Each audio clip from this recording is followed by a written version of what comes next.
Welcome to St. Peter's Basilica in Vatican City. You walk in and you see a very famous sculpture. It's called the Pieta by Michelangelo. Today we're going to talk about it and its legacy.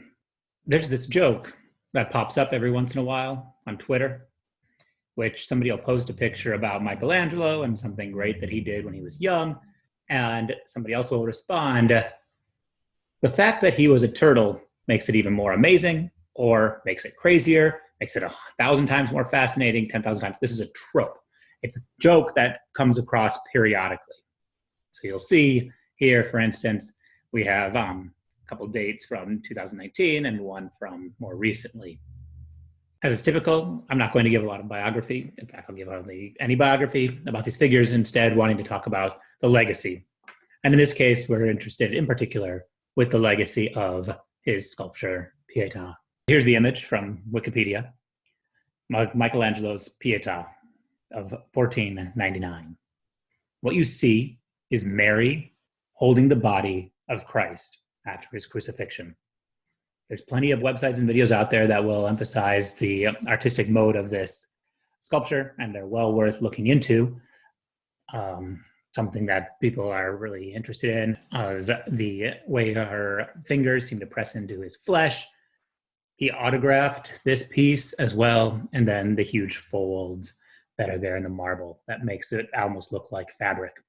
What I'm interested in, though, is the legacy of this piece, how this specific image of Mary holding the body gets replicated over time. To begin with, we have to go back to a time when we were talking about pietas and Virgil's Aeneid. So you'll remember that pietas is loyalty to the family, to religion, and to the nation. And we looked at this image where we had Aeneas holding his father while leading his son. So Aeneas holding Anchises, leading Ascanius, while his father carries the household gods. We then saw this also on a coin, carrying the gods and the father. Here we don't have Ascanius. And we looked at the way in which this was pastiched, where we had these three dogs of Aeneas looking down at his son Ascanius while leading him forward, and the father, Anchises, looking into the future while holding the gods. We noticed as well that these were not tails, and we talked about what it means to make this kind of image while you have the ideology of pietas. Return to the image of the Pieta, Mary holding Christ. We see here that there's any number of other versions of this. And so what I want to emphasize is this is something that gets replicated. This is a very well-known image. And what it summons are ideas of family loyalty, religious loyalty, suffering, innocence, forgiveness. And so a wonderful website has found different moments when certain tropes get repeated, which is tvtropes.com. They have delightfully termed this kind of adaptation Pieta plagiarism. It, of course, isn't plagiarism, but it's deeply elusive and playful, but it often has high stakes, right? They're trying to summon these ideas. The way in which they have cited it is they cite specifically Michelangelo's Pieta, and then they make a variety of allusions that it refers to other tropes and how it's connected.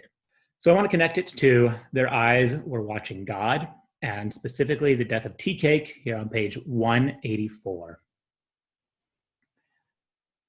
Janie saw the look on his face and leaped forward as he crashed forward in her arms. She was trying to hover him as he closed his teeth in the flesh of her forearm. They came down heavily like that. Janie struggled to a sitting position and pried the dead Tea Cake's teeth from her arm. It was the meanest moment of eternity. A minute before, she was just a scared human being fighting for its life. Now she was her sacrificing self with Tea Cake's head in her lap. She had wanted him to live so much, and he was dead. No hour is ever eternity, but it has its right to weep. Janie held his head tightly to her breast and wept and thanked him wordlessly for giving her the chance for loving service. She had to hug him tight, for soon he would be gone, and she had to tell him for the last time. Then the grief of outer darkness descended. So there are a few different things that make me see this as a moment of the Pieta. We have trying to hover. We have the sitting position. We have the fact that tea cake's teeth are on her arm, right? So it had to be there, it needs to be located here. We have this idea of her as a sacrificing self, head in the lap. She wanted him to live, but now he was dead. This idea of eternity and weeping, the head held tightly to the breast, and this idea of loving service and hugging him tight. So I think essentially it's a very detailed description that shows the Pietà. I think it's this great moment that shows us Janie in the position of Pietà. So the next step is to think about why. What do you get when you access this level of reference?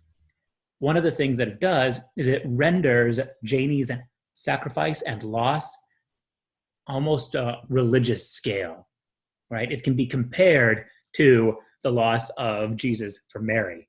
It also emphasizes then tea cake's importance for what he brought.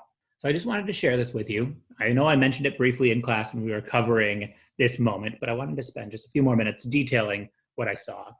There's a couple things that I'd like you to think about for the forum. Just write about one of them over there.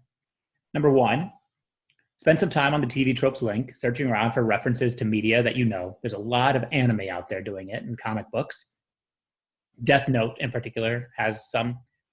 Share images and experiences with us on the forum. What changes about your interaction with the moment, that image that you found, now that you know where it comes from? Number two, this is more theoretical. In what ways does recognizing a reference change your interaction with the material you are encountering? Does it matter? Do you think that there are things you have read where you need to know a reference in order to understand the work? And to do this, I want you to think about all of the year one texts we've read.